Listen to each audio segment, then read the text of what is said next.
আবু তালহা আনসারী রাদিয়াল্লাহু তাআলা আনহু ওনার জীবনাচার নিয়ে ইব্রাহিম আল মামুন স্যারের কাছে যেতে যাচ্ছি। আলহামদুলিল্লাহ ওয়াসসালাতু ওয়াসসালামু আলা রাসূলিল্লাহ ওয়া আলা আলিহি ওয়া আসহাবিহি ওয়া মান ওয়ালা ওয়া বা'দ। আবু তালহা আল আনসারী রাদিয়াল্লাহু তাআলা আনহু নাম থেকে বোঝা যাচ্ছে তিনি আনসারী সাহাবী ছিলেন, অর্থাৎ তিনি মদিনার সাহাবী ছিলেন। আর আবু তালহা এটা মূলত ওনার মূল নাম না, ওনার মূল নাম হচ্ছে যায়েদ ইবনে সাহল। তো মদিনায় জন্মগ্রহণ করেছেন এবং রাসূলুল্লাহ সাল্লাল্লাহু আলাইহি সাল্লামকে এবং তার সাহাবী যারা মক্কা থেকে হিজরত করে এসেছেন তাদেরকে যারা সহযোগিতা করেছেন তাদের মধ্যে গুরুত্বপূর্ণ ছিলেন তিনি। এবং তিনি ব্যক্তিগত জীবনে খুব দানশীল মানুষ ছিলেন, যোদ্ধা সাহাবী ছিলেন। রাসূলুল্লাহ সাল্লাল্লাহু আলাইহি সাল্লাম বেশ প্রশংসা করেছেন তার বিভিন্ন কার্যক্রমের, বিশেষ করে তার যুদ্ধের অংশগ্রহণের বিষয়গুলো।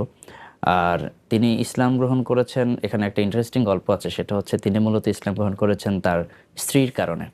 অর্থাৎ তার স্ত্রী ছিলেন উম্মে সুলাইম, যিনি হচ্ছেন হযরত আনাস ইবনে মালিক রাদিয়াল্লাহু তাআলা আনহুর মা ছিলেন।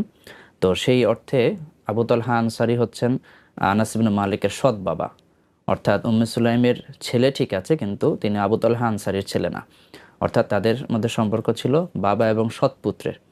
তো আবু তালহা আনসারী রাদিয়াল্লাহু তাআলা আনহু যখন উম্মে সুলাইমকে বিয়ের প্রস্তাব দিয়েছিলেন তখনও তিনি ইসলাম গ্রহণ করেন নাই।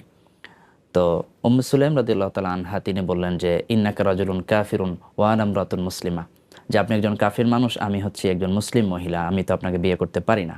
হযরত আনাস ইবনে মালিক রাদিয়াল্লাহু তাআলা আনহু তিনি বলছেন ফা আসলামা আবু তালহা ওয়া কানা যালিকা মাহরাহা, যে আবু তালহা উম্মে সুলাইমকে বিয়ে করেছেন এবং এই বিয়ে করাটা যে একটা মোহর থাকে বিয়ের, আবু তালহার ইসলাম গ্রহণটাই ছিল তার মোহর, বিয়ের মোহর। অর্থাৎ উম্মে সুলাইম এতেই সন্তুষ্ট ছিলেন যে আবু তালহা ইসলাম গ্রহণ করছে, এটাই মোহর হিসেবে তিনি মেনে নিয়েছিলেন। এবং আনাস ইবনে মালিক রাদিয়াল্লাহু তাআলা আনহু বলছেন যে ফামা সামি'না কাত্তু বিমরাআতিন কানা মাহরুহা আকরামা মিন উম্মে সুলাইম, যে আমরা কখনো কোনো মহিলার মোহরের কথা শুনি নাই যে যে মোহরটা উম্মে সুলাইমের মোহরের চেয়েও বেশি সম্মানিত মোহর। অর্থাৎ তার মোহরটাই ছিল তার স্বামী ইসলাম গ্রহণ করেছে।